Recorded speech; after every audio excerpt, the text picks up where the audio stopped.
And now, here's your host of Shaping Success, Wes Tankersley.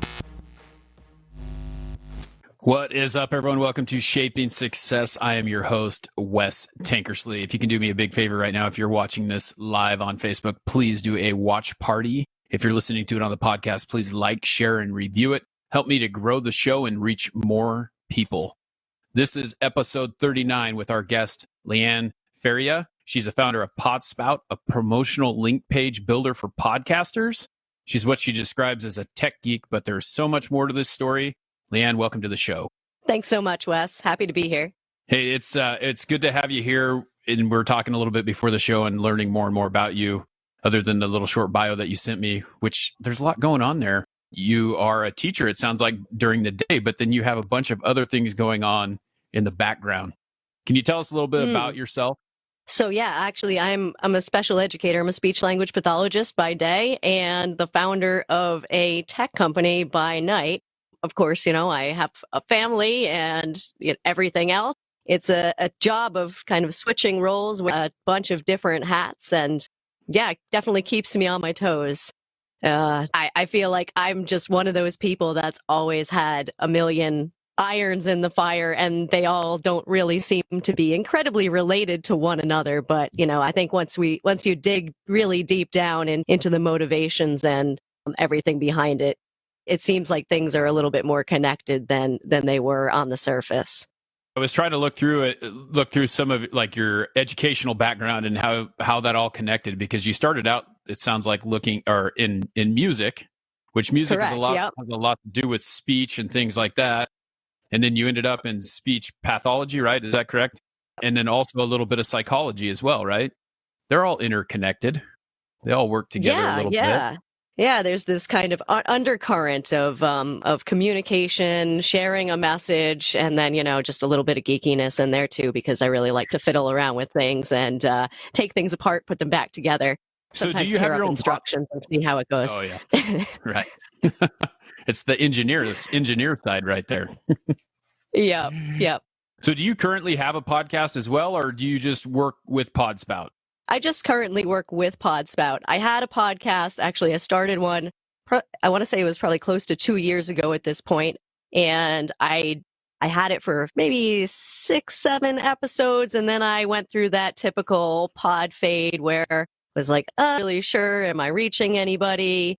And I started to dig a little bit more into the tech side and realized that that's really where my passions were, in the actual helping other people share their message, more so than being that messenger myself. However, I am planning on relaunching, but that's taken a back seat simply because I just don't have a head big enough to fit another hat on.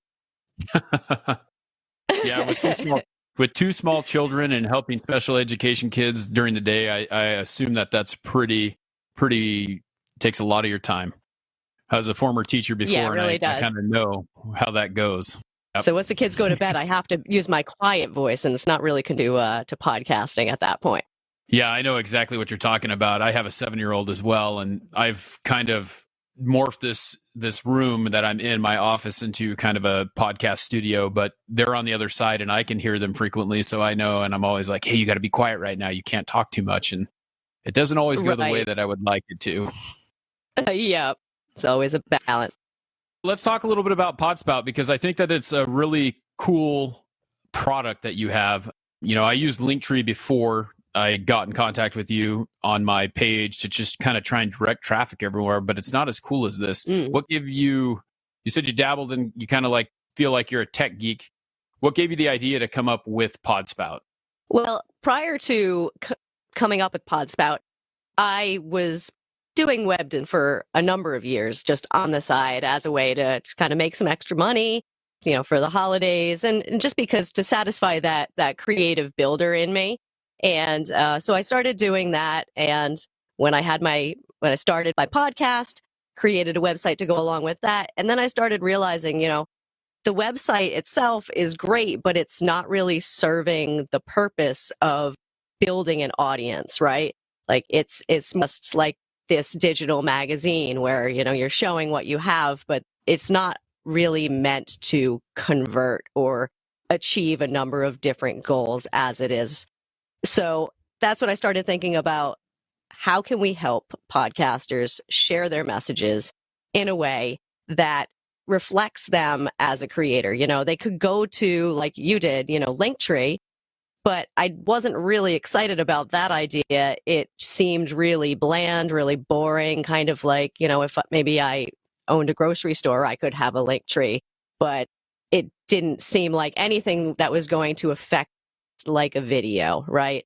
And so I started to look into solutions and come up with some ideas of how to make that sort of page builder accessible to podcasters, because everything I was running into was really complex. And I started thinking about myself not having much time at all. And I know that a lot of podcasters kind of fall into this same vein. We're doing a bunch of other things. This is something that, that we do on the side, but it's not a full-time paying job, and we don't have the time and the resources to dedicate to it as if it were a full-time paying job. So, I was finding a way to help people really showcase what they're doing in accessible and doesn't really that they don't need to take 4 hours to build a website. They don't need to spend $5,000 to have somebody build them a website. The learning curve is really short. I wanted something that somebody could do in a half an hour. And, if they weren't happy with it and they wanted to change their goals down the road, you can switch it up and change it around in another 10 minutes. It's really easy and, really, like I said, really accessible for the independent podcaster. And, I felt like there's a lot of stuff there's a lot of things that are aimed towards people that are either just starting off or that are willing to spend thousands and thousands of dollars, but there wasn't really anything that was effectively meeting the needs of this kind of middle ground. It's interesting because it's one of those things. I think that, I talk to a group of 5 podcasters on a daily basis. We're in this little, I consider it my mastermind group, but we talk about podcasting. You actually know Jason's one of them. And then I have 3 other guys that we talk to on a daily basis. And it's funny because there is no easy way to promote a podcast. There is no easy way to promote what you're doing, because Instagram you can cross post across 3 platforms and that's it. And then, if you post something on Facebook, you can cross post it if you know how to use the publishing tools and things like that. Linktree is just a place where you can put a bunch of links. That's really all it is. And what I really like about the PodSpout page is that you go in there and you can see things. It's visual. It's not like it's just, here's a link, there's a video, there's all these things. So talk about the things that are on the page. I wish I should have pulled up a picture of it, but can you talk about the things that you can put on the page? Absolutely. So you can put really anything, any links that you want to direct traffic to. Like, for instance, Jason, I was just checking out Jason's page the other day, and he's got traffic that he's directed to a PayPal page where people can buy his bracelet and participate in his challenge. You can put in a MailChimp email opt-in form and grow your mailing list. So that's something that a lot of podcasters haven't even really considered. But, taking audience from where they're finding you on Apple Podcasts, Spotify, even, Instagram or Facebook, and then building an email list so that way you can continue to communicate with them, even if, Facebook gets upset with you and, gives you a 2-week ban, whatever, you still have a way of engaging with your audience if you build that email list. So buttons and links to any sort of page, your website, your blog, a PayPal link, a calendar to book appointments. That's what I have on mine right now. I've got a booking calendar. You can you can put in your own Spotify embedded player. So that way, when people arrive on your page, they'll see your most recent episode right up top. They click play. They can play your recent episode. They can follow you right from that page. They don't have to figure out, how am I supposed to even listen to a podcast, right? Let's see, you can put in your videos from YouTube, Vimeo. And actually, I've been working on some updates to the script. So we're going to be adding in some images, additional images. So not just video capability, but you could, if you had some images of a product or a service you offer, you could now insert those. And I'm hoping to make that update by the end of the week. So maybe by the time this gets published on the podcasting platforms, that might even be active. So yeah, there's a lot of cool things that you can do with it. I haven't even scratched the surface with the in-depth analytics and Facebook marketing and Google capabilities, but there's a lot going on from people just starting out all the way to people that really want to take their podcast marketing really seriously. The great thing about it is there's tiers of what you can do. There's a free platform, correct? And then there's a couple paid platforms. Can you tell us a little bit of the difference between all three of those? There's just three, correct? Yeah, there's three right now. So I've got the hobbyist plan is our basic plan, and that's for somebody who's just starting out. Maybe you don't really want to spend a lot of money. It's totally free. It's free forever. So you can just get your page set up, and there's absolutely no obligation to upgrade. However, I'm really hopeful that you are able to build your audience and value in the tool, because at the next level, I've called it the hustler level, right? So it's the hustle. So you've got a side hustle. You really want to start ramping up your analytics, understanding what people are seeing, what people are engaging with from your content, seeing how you're performing and when people are actually clicking on your links and what links are really performing the best for you.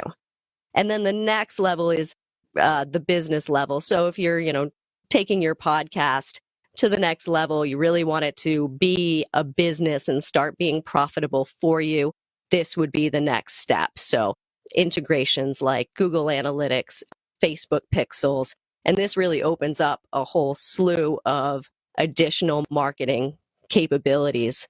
If you want to run ads down the road, Facebook ads, you can start already getting audience data just from people that are visiting your page. Even if you're not actively running an ad, Facebook is aggregating all of that data from every single person that clicks on your link. And then when you're ready to go, you've already got an audience to target and to base additional audiences off of. So it has a lot of functionality for people, even if you have a way to really open up a lot of marketing capabilities. That, I think, is probably the hardest part for any podcaster. I think I get that question 100 times. How do you get a sponsor? How do you get paid? How do you get to do these things? And most people I tell, hey, if you're doing it just for the money, then you better find something else, because that's not really what it's going to be about. You're going to have to put in your time and you're going to have to figure it out at first. But having that landing page, having that way, knowing that you're able to analyze that information that you don't have is priceless, because now you're not wasting your money just picking an audience and throwing those ads out and trying to help people find you, which is, I think, the hardest part. Again, I post a lot, but I do all the posting that I do by myself, right? And I have a full-time job just like you do, just like most of these podcasters do. And so this makes it very easy for them to have a way to not have to spend a ton of money and their message to be found a little bit easier. Mm-hmm. Yeah, I think, the real challenge of promoting a podcast is also the real benefit of podcasting in itself. It's that audio message, that connection that you make with somebody when you are able to connect via your voice, and that connection that you make. It's very personal feeling, right? And that also makes it really hard, because there are how many different podcast platforms. Everybody has their own preference, or some people don't even know how to listen to a podcast anyway. They've heard of them. They don't know how to go about consuming that information. So even though, we're all involved in it, we think everybody knows how to do this. It really isn't something that everybody is familiar with, even though it is definitely growing at a really rapid rate. Yeah, and they've been around for a long time. It's interesting, like we were talking about. I've looked at all the platforms, and I currently post mine on Buzzsprout, but the majority of the people I hang out with use Anchor, and there's a lot of people who are saying, just use Anchor. It's really simple. You can do all these things with it, and it's really simple to use. When it came down to it, I had to look through that and figure out what was the best option for me, and that's why I use what I use. But that's one of the hardest parts. It's like, you don't know what a podcast is. Like when I first started thinking about doing this, I knew what one was, but only because someone said, "Hey, I listen to podcasts all the time." I'm like, what do you listen to that for? I mean, isn't that like talk radio? Isn't that what it is? And then you realize that you can get your voice out there, right?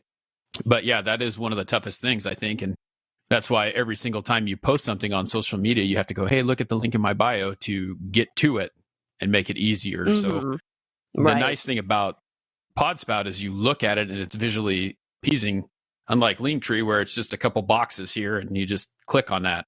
So it helps you give you more of like visual look. Yeah, I always tell people, they're like, why shouldn't I use Linktree? I'm like, well, you know what? Honestly, for me personally, when I go to Linktree, I forget why I'm there and I just click off of it because it's just visually overwhelming for me. And my eyes just kind of cross when I see all those little lines. I'm like, forget it.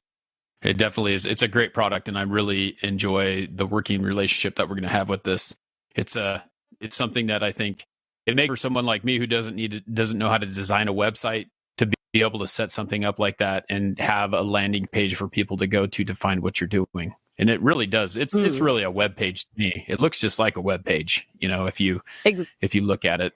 Right. Yeah. It is. It's a really simple one page, essentially, website. But so what is I'm really excited. Thank you for your feedback. Oh yeah. Yep. I think it'll be great. And I really hope that more people start using it. What is one piece of advice that you would give podcasters about marketing themselves besides get a PodSpout page? All right. So this is where I step on my soapbox, right? All right. So it's all about connections with your audience. So the first thing I always, when people come to me and they say, how can I grow my podcast?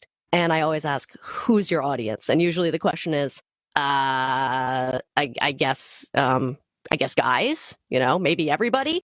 There's a lot of people that really have no idea what their audience is, who their audience is, and what value they bring to their audience.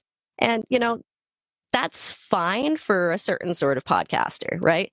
That's totally fine if you're, just doing a chat show and you want to just kind of shoot the, I don't know if I'm allowed to say it on your show or not. But with your friends and whatever.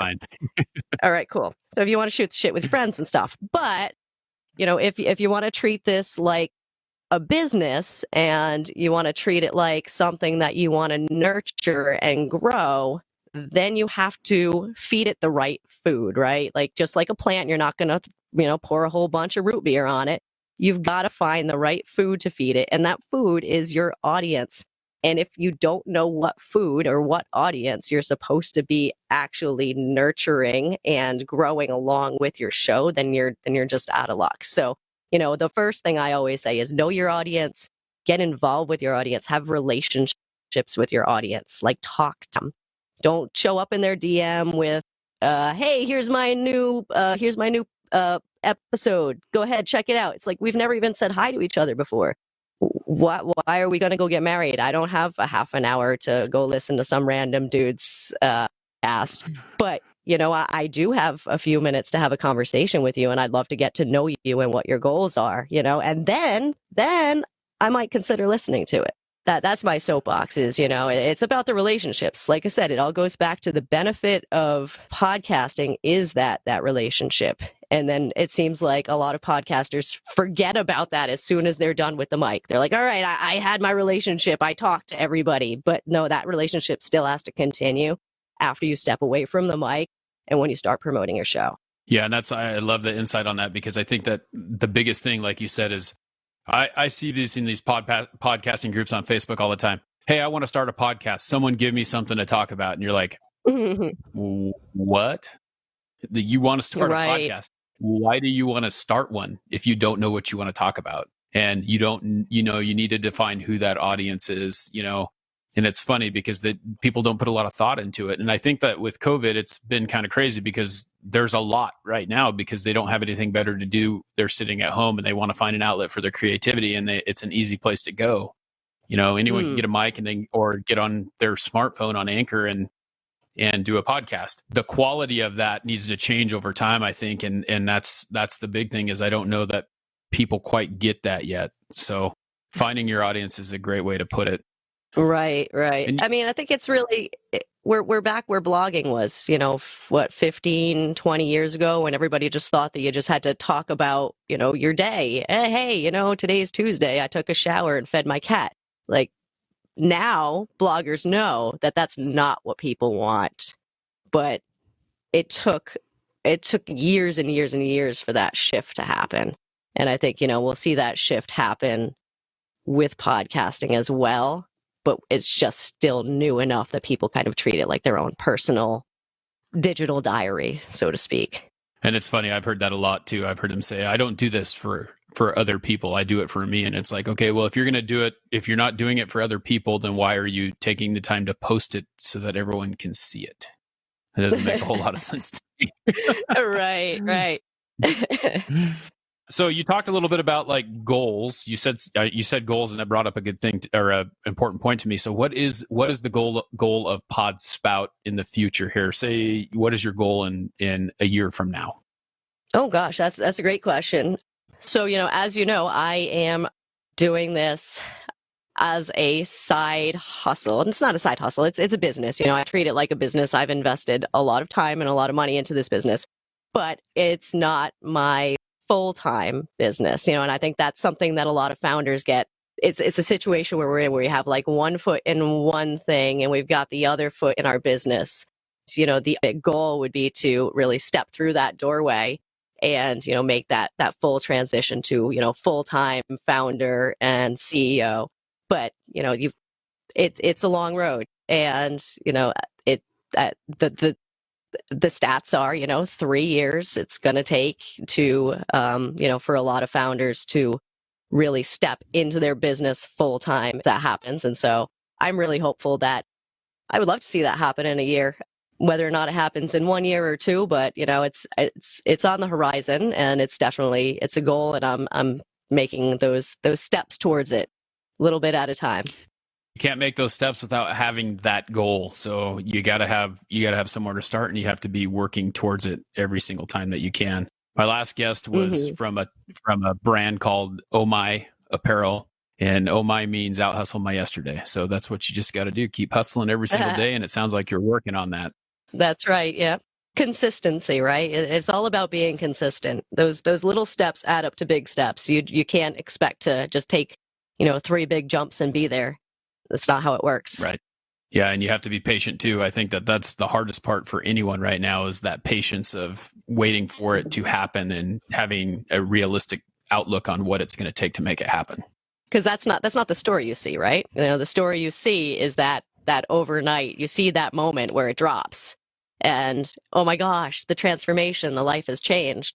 But you don't ever see the lead up to that. So, I think that's something that we miss in our social media focus. We always see the quick wins, when really there's no such thing. Right. They had to do the work to get there. That is the absolute truth.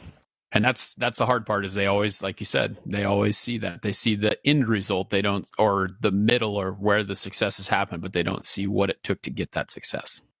Well, before we get to the final question here, I just want to give you a chance to kind of tell people where we can find you. I know that you have an Instagram page and all that, and everywhere else. Where's the best place to get a PodSpout account and talk to you if they need to get a hold of you? All right. Well, yeah, the best place to get a PodSpout account would be on podspout.com. So that's PodSpout.com. We're also on all of your social media channels. You can find us on Facebook, facebook.com/PodSpout. And we're on Instagram at PodSpout. And I am super accessible. You can DM me, so long as you're not DMing me your latest episode without saying hi first. But seriously, if you have a question or anything, I am always there. Wes, I'm not sure if was that the first contact we had? You had posted a question. I said, hey, just, reach out if you get stuck, and I'm here to help. I'm a very accessible person. I'm not hiding behind my curtain in my golden palace. I am here for my customers. That's something that I think really, as a small independent business, you have to prioritize, is, that those customer touches. You want to make people feel, like they're special, and you guys are. So, I'm definitely there for anybody. Reach out, and I'm here to help. Yeah, and I have to say, you kind of hinted at it a little bit, but the customer service is great. I reached out to you after I signed up for my account, and then you send out helpful emails every so often to kind of help us move along and make it a little bit better. And if we do have questions and things like that. And I responded back to you because after looking at the product, I started to go set it up and I just didn't have time. And so I reached out and got a little help, and now we got it going. So if you do have questions, definitely reach out. And like Lee Ann said, don't just send her your podcast. Give her some value first. Talk to her. Say, hey, this is what a lot of people do. It's like, what can you do for me? And it's like, it's not one of those things, It's just it's a great relationship that I look forward to helping you grow and seeing where it all go. We do a last question sponsor. Yeah, I appreciate it. We do a last question sponsor. And so this is kind of where this is going right now. Our new last question sponsor for quite a while here is going to be PodSpout. It's the only podcast promotional tool you need to get. So if you head over to my IG account at wes.tankersley, you can check out the link in my bio and see what I'm talking about. And then head over to podspout.com and use code SUCCESS for a 10% discount on any paid plan so that you can get that going. It's also free. So, hopefully you're looking for that growth. You don't have to spend a whole lot of money to get it going, but it's a great place to start. So, Lee Ann, we have a last question that we ask every guest, and that has to do with success. The show is called Shaping Success. And basically, I started the show because success is different for every single person and every individual. And the question is how do you define your success? What is the shape of your success? That's something it's a great question. And, I was thinking about it in preparation for coming on your show. And, I think even though I've been involved in so many different things, I think that success can still be kind of from the same way regardless, at least to me, and I think it's really about having a clearly defined purpose or goal, and feeling like you're making steps towards that goal or that purpose.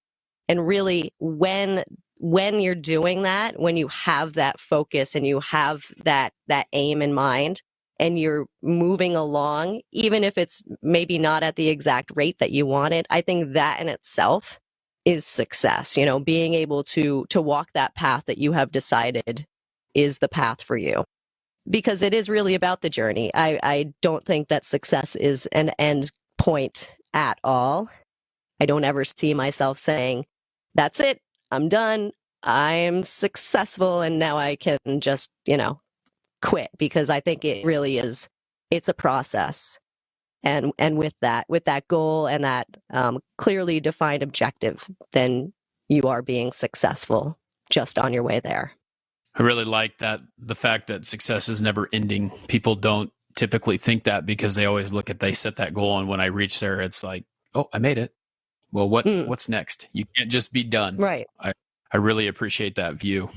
Well, I want to say thank you for taking the time to come on the show and be a guest. I wanted to thank you for helping me out with my PodSpout account. I think that you have a really great product, and I think that we can help a lot of people grow their podcast by using it. Great. Thanks so much, Wes. It's been a lot of fun, and I really appreciate your support. And I'm really excited to see your show grow and check out how PodSpout can help make that happen for you. All right. Well, thank you again. And everyone, this is the end of the show. I wanted to say thank you for taking the time to pay attention and watch the show. If you can, again, please like, share, and review this on Apple Podcasts. Help me to grow the show, help me reach more people. And until next time, I challenge you to find the shape of your success.